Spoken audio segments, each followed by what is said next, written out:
बिस्मिल्लाहिर्रहमानिर्रहीम। अस्सलाम वालेकुम व्यूअर्स। मैं तमाम व्यूअर्स को स्टैटिस्टिक्स एमसीक्यूज पार्ट 2 में खुश आमदीद कहता हूँ। व्यूअर्स, आज की इस वीडियो में मैं आप लोगों के साथ 10 इंपॉर्टेंट एमसीक्यूज डिस्कस करूँगा। मैं अपने नए व्यूअर्स से रिक्वेस्ट करूँगा कि वो मेरे चैनल को सब्सक्राइब करें ताकि अपने एमसीक्यूज इस चैनल के ज़रिए स्ट्रॉन्ग कर सकें और क्लास में और एग्ज़ाम में पहले नंबर पर आ जाएं। तो सबसे पहले हम कुछ रूल्स को डिस्कस कर लेते हैं। रूल नंबर 1 में ये है कि आपके स्क्रीन पे एमसीक्यूज विद 4 ऑप्शन डिस्प्ले किया जाएगा। आपने with in 3 second correct option का गेस करना है और एक करेक्ट आंसर का 1 पॉइंट होगा। आप अपनी एवेल्यूएशन खुद कर सकते हैं। आपने वीडियो के एंड पर अपने पॉइंट्स कमेंट सेक्शन में ज़रूर एंटर करने हैं और हर एमसीक्यूज को एट द एंड एक्सप्लेन किया जाएगा। तो चलते हैं व्यूअर्स हम अपने एमसीक्यूज की जानिब। तो पहला एमसीक्यूज ये है, population mean is denoted by option A mu, option B alpha, option C sigma, option D beta. Start,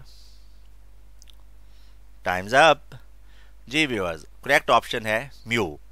याद रखिएगा व्यूअर्स, पॉपुलेशन मीन को हमेशा म्यू से रिप्रेजेंट किया जाता है।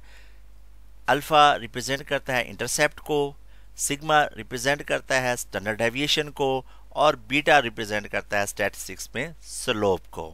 अब हम चलते हैं नेक्स्ट एमसीक्यू नंबर 2 की जानिब। Sample mean is denoted by option A epsilon, option B alpha, option C theta, option D x bar. Start, times up. जी व्यूअर्स, करेक्ट ऑप्शन है एक्स बार। ये एप्सिलॉन जो है व्यूअर्स रिप्रेजेंट करता है random error को, alpha intercept को represent करता है और थीटा जो है वो पैरामीटर को रिप्रेजेंट करता है और जो सैंपल मीन है वो एक्स बार से रिप्रेजेंट किया जाता है।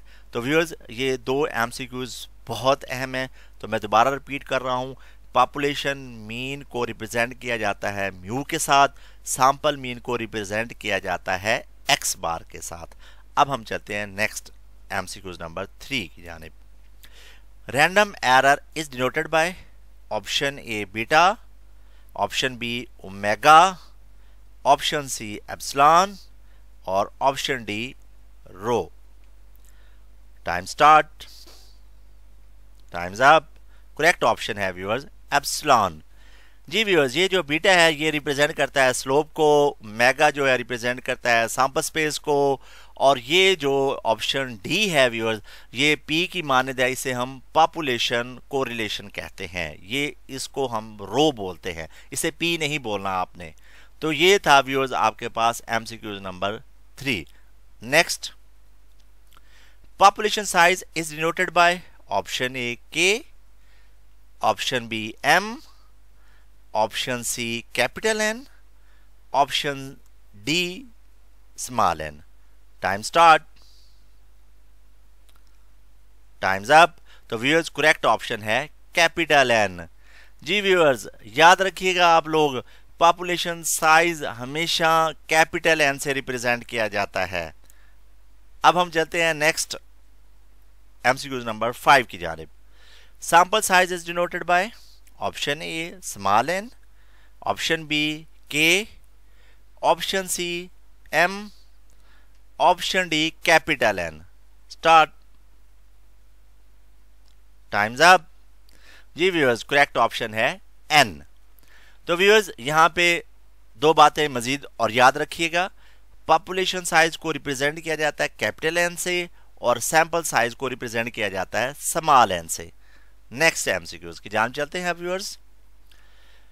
Data are arrange in increasing order of magnitude is called option A descending order, option B primary data, option C secondary data, option D ascending order.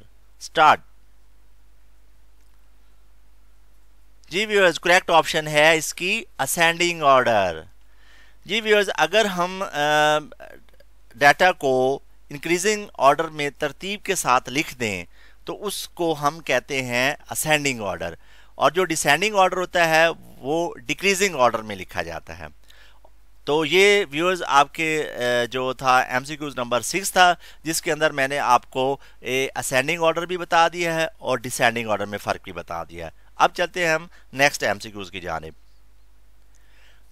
The quantity which does not vary is called option A constant, option B variable, option C attribute, option D discrete variable.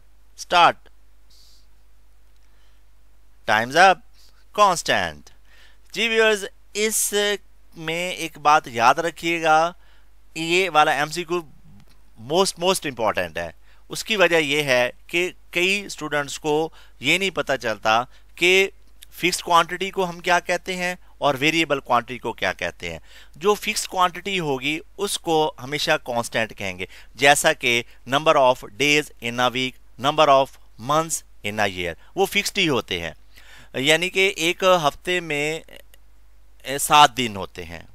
इसी तरह एक साल के अंदर 12 महीने होते हैं। और जो तब्दील होती रहती है मिकदार, जैसा कि एक ह्यूमन है, उसकी हाइट है, उसका वेट है, उसका टेम्परेचर है, वो तब्दील होता रहता है। तो ये बहुत इम्पॉर्टेंट है व्यूअर्स, इसको आपने कभी नहीं भूलना। अब हम चलते हैं व्यूअर्स, हम एमसीक्यू नंबर 8 की जानिब।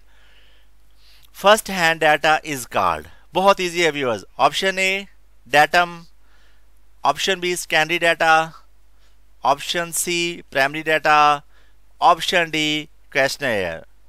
Start. Times up. Primary data. जी व्यूअर्स, ये जो फर्स्ट हैंड डाटा होता है जिसके ऊपर कोई भी स्टैटिस्टिकल टूल अप्लाई ना किए गए हों, उसको हम कहते हैं प्राइमरी डाटा। अब हम चलते हैं एमसीक्यूज नंबर 9 की जानिब। Weight of student is an example of.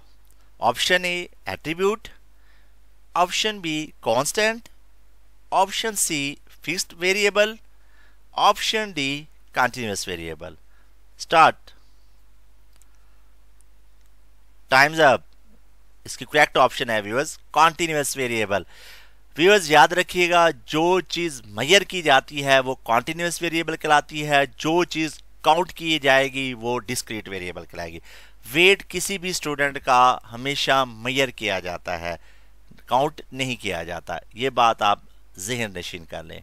अब हम चलते हैं नेक्स्ट 10 और आखिरी एमसीक्यूज की जानिब।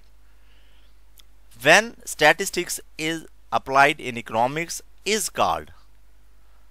Option A biometry, option B econometrics, option C micro economics, option D inflation statistics. Start. Times up. Correct option is econometrics. जी व्यूअर्स, जब हम स्टैटिस्टिक्स को इकोनॉमिक्स में अप्लाई करेंगे तो उसको हम कहते हैं इकोनोमेट्रिक्स। तो मैं उम्मीद करता हूँ व्यूअर्स आज के आपको 10 एमसीक्यूज अच्छी तरह से क्लियर हो चुके होंगे। और अगर आप लोगों को ये क्लियर हो गए हैं तो ज़रूर मेरी वीडियो को अपने दोस्तों के साथ शेयर कीजिएगा और लाइक भी कीजिएगा। और अल्लाह ताला आप लोगों का फ्यूचर जो है वो शानदार बनाए और आप लोग खुश रहें, आबाद रहें। Thanks for watching. मिलते हैं अगली वीडियो में, तब तक अपना बहुत सारा ख्याल रखिएगा। अल्लाह हाफिज़।